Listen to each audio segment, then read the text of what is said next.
Listo, entonces, hablando de solidaridad económica, el grupo que reúne las 20 economías más sólidas del planeta logró un consenso en torno a la propuesta de los organismos multilaterales, entiéndase el Banco Mundial y el Fondo Monetario, para aliviar la deuda de las naciones menos favorecidas económicamente y que ese dinero pueda ser destinado a la lucha contra el COVID. Y aquí quiero resaltar una cosa que también dijo Ricardo en la introducción, es decir, como le pasa a la clase media en todos los países y le pasa a la clase media en Panamá. A veces usted no es ni muy rico para ser dueño del capital y tampoco es muy pobre para ser objeto de la ayuda del gobierno, y a veces estamos en el medio, y estar en el medio a veces es ser el más perjudicado. Es decir, lo que mencionaba Ricardo en la introducción. Panamá es reconocido en América Latina como uno de los países con un ingreso per cápita de los más altos. Por lo tanto, para los organismos internacionales, nosotros no entramos en el grupo de los países más vulnerables por su nivel de ingreso, y no entramos en el grupo de los países que hay que auxiliar y que hay que emergenciar. Entonces, no somos objetivo número uno de estas medidas, que son equivalentes a las medidas que estamos viendo en el sector financiero ahora mismo, en la cual se le está aplazando los pagos a los clientes que están afectados.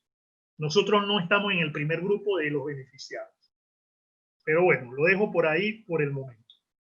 Entonces, esta señora, de nombre Alicia Bárcena, que es la secretaria ejecutiva de la CEPAL, en su informe que presentaba justamente se llama Movilizando la Solidaridad Internacional, lo que nos confirmó que el tema de la solidaridad económica internacional era el tema atinado del momento. Ella hace estas afirmaciones en el informe. Uno, se necesita la entrega urgente de fondos concesionales. ¿Qué son fondos concesionales?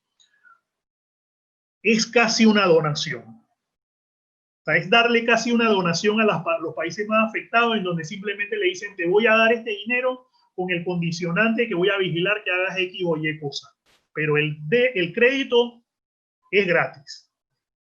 Esta señora adicionalmente habla y dice, necesitamos que el G20, y aquí sí entra Panamá, dice, necesitamos que el G20 vaya más allá y no solo considere los desafíos de los países de bajo ingreso, sino también los de los ingresos medios. Es decir, o sea, también ayudemos a los países de mediano ingreso. Panamá entra en ese grupo.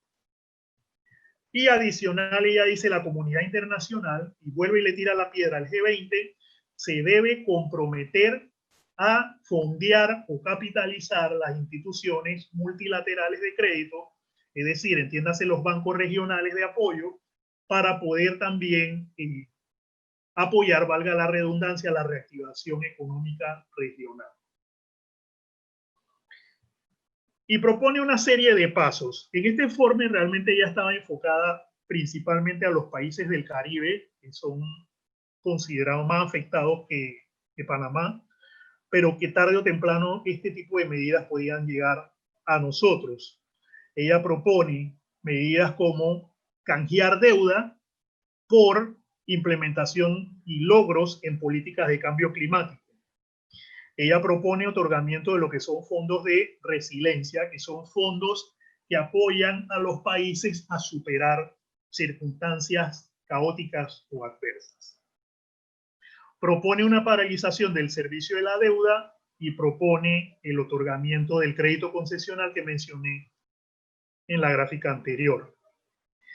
Y aquí, esto que yo estoy enumerando aquí también viene de las propuestas de política económica, no propuestas de política económica, propuestas de medidas de emergencia de la CEPAL, pero que cuando miramos esto empezamos un poquito a pensar en lo que estamos viviendo en el entorno económico aquí en Panamá, y empezamos a pensar qué tanto lo que estamos viviendo en Panamá son iniciativas del gobierno y qué tanto son realmente indicaciones de organismos internacionales. Es decir, ellos hablaban de generar ingresos básicos de emergencia como un instrumento de protección social, hablaban de dar un bono de hambre, y eso sí me parece que eso lo están haciendo en Panamá, están dando un bono de hambre. Hablaban de apoyar a las empresas y al empleo en riesgo, y hablaban del fortalecimiento de las instituciones financieras.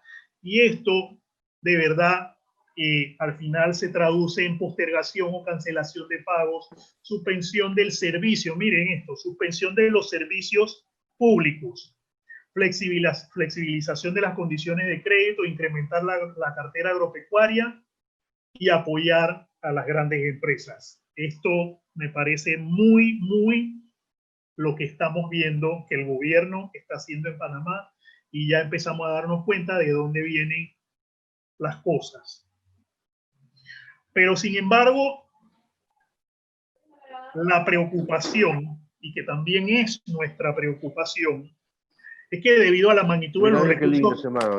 Yo me caso con este mano. Te voy a dejar. Este mano es demasiado... Ok, como decía, lo que es también nuestra preocupación, debido a la magnitud de los recursos necesarios y el carácter de emergencia, es decir, necesitamos mucho dinero y necesitamos moverlo rápido porque es una situación de emergencia, y eso es las condiciones maravillosas para la corrupción.